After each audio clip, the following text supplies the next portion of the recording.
नमस्ते फिजियोस। तो आज हम देखेंगे जो एक्सरसाइज है वो डिवाइड की गई है कंपाउंड एक्सरसाइज में और आइसोलेशन एक्सरसाइज में। तो हम देखेंगे जो ये कैटेगराइजेशन है ये ट्रू है या फिर फॉल्स है। तो देखो ये जो कैटेगराइजेशन है ये फॉल्स है। मैं ऐसा क्यों बोल रहा हूँ वो हम आगे देखेंगे, पहले इसकी हम डेफिनेशन देखते हैं। तो कंपाउंड एक्सरसाइज क्या है? Are movement that involve multiple joint and work multiple muscle group simultaneously.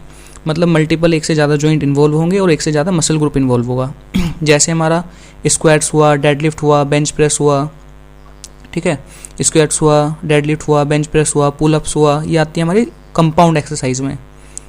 दूसरी साइड हमारा आता है आइसोलेशन एक्सरसाइज, टारगेट करता है स्पेसिफिक मसल ग्रुप को एंड इन्वॉल्व करता है ओनली वन जॉइंट को।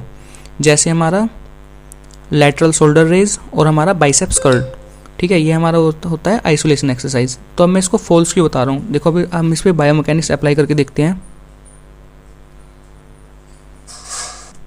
तो देखो जैसे हमारा एल्बो बाइसेप्स कर्ल जो है वो हमारा आइसोलेशन एक्सरसाइज में बोला जाता है, ठीक है। तो अगर हम इसका लीवर आर्म क्रिएट करें, देखो लीवर आर्म क्या होता है, हमारा एक्सिस ऑफ रोटेशन से वेट तक का डिस्टेंस लीवर आर्म होता है। और मूवमेंट आर्म क्या होता है, हमारा shortest perpendicular distance from axis of rotation से फोर्स तक, ठीक है, जो हमारा फोर्स होती है उस तक या फिर लाइन ऑफ फोर्स तक। तो देखो एल्बो जॉइंट में हमारा क्या कर रहा है, ये वेट हमारा क्या करेगा, एल्बो जॉइंट को एक्सटेंशन में जाने की कोशिश करेगा, हमारी एल्बो को एक्सटेंशन में जाने की कोशिश करेगा। उसको प्रिवेंट कौन कर रहा है, हमारा फ्लेक्सर मसल ग्रुप, जो कि हमारा ब्रेकियालिस है, बाइसेप्स ब्रेकियाई है और ब्रेको रेडियालिस है, ठीक है, वो हमारा प्रिवेंट कर रहा है इसको एक्सटेंशन में जाने से, ठीक है। इसमें हमें समझ में आता है कि एक मसल ग्रुप इन्वॉल्व है और एक ही जॉइंट मूव कर रहा है। लेकिन क्या हमारा इस वेट की वजह से दूसरे जॉइंट पे इफेक्ट नहीं पड़ रहा? तो इस वेट के इफेक्ट से दूसरे जॉइंट पे भी इफेक्ट पड़ता है। जैसे अगर हम शोल्डर जॉइंट से लीवर आर्म क्रिएट करें, ठीक है, ये लीवर आर्म हमने क्रिएट किया, तो ये वेट क्या करा रहा है शोल्डर जॉइंट पे, ये भी एक्सटेंशन करा रहा है शोल्डर जॉइंट का। इसको प्रिवेंट कौन कर रहा है हमारा, इसको प्रिवेंट कर रहा है हमारे शोल्डर फ्लेक्सर्स। तो अब इसमें तो हमारे दो मसल ग्रुप इन्वॉल्व हो गया, ठीक। वैसे ही हमारे हिप जॉइंट पे भी करता है। तो हमने लीवर आर्म क्रिएट करा है, हिप जॉइंट पे क्या कर रहा है हमारे, क्योंकि लोअर बॉडी हमारी स्टेबल है, ठीक है, फिक्स है, तो हमारे ट्रंक को फ्लेक्शन में ले जाने की कोशिश करेगा। उसको प्रिवेंट कौन कर रहा है, हमारा हिप एक्सटेंसर प्रिवेंट कर रहे हैं। वैसे ही हमारा नी जॉइंट में हो जाएगा, ये हमारा हाइपर एक्सटेंशन करवाने की कोशिश करेगा और हमारे जो हैम्स हैं और हमारी नी फ्लेक्सर्स हैं वो प्रिवेंट करेगा हाइपर एक्सटेंशन को, ठीक है। तो अब ये आइसोलेशन एक्सरसाइज कैसे हुई, डेफिनेशन के अकॉर्डिंग, ठीक है। वहीं हम डेफिनेशन के अकॉर्डिंग अगर कंपाउंड एक्सरसाइज देखें, उसका मतलब क्या है, मल्टीपल जॉइंट मसल मूव करेंगे, जैसे कि एक से ज़्यादा जॉइंट और मल्टीपल मसल ग्रुप इन्वॉल्व होंगे।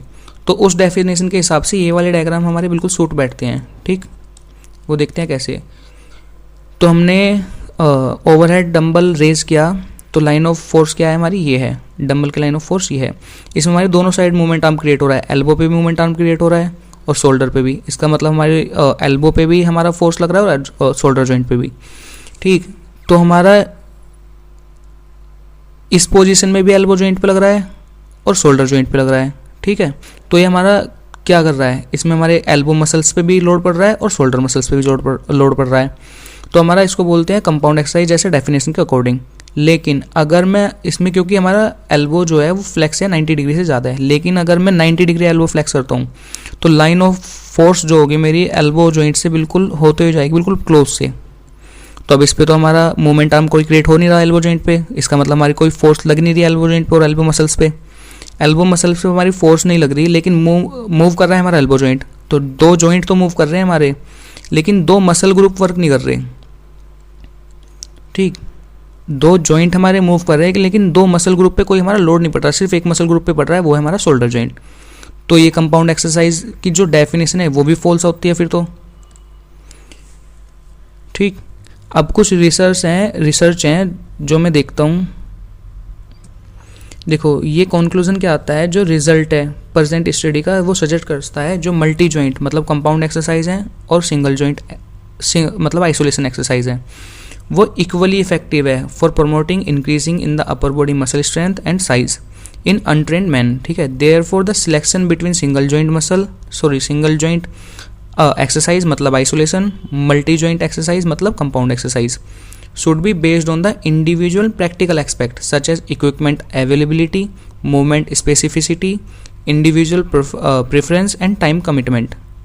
ठीक, तो जो हमारा कंपाउंड एक्सरसाइज और आइसोलेशन एक्सरसाइज ये हम बोलते हैं, ये बिल्कुल फॉल्स कॉन्सेप्ट है।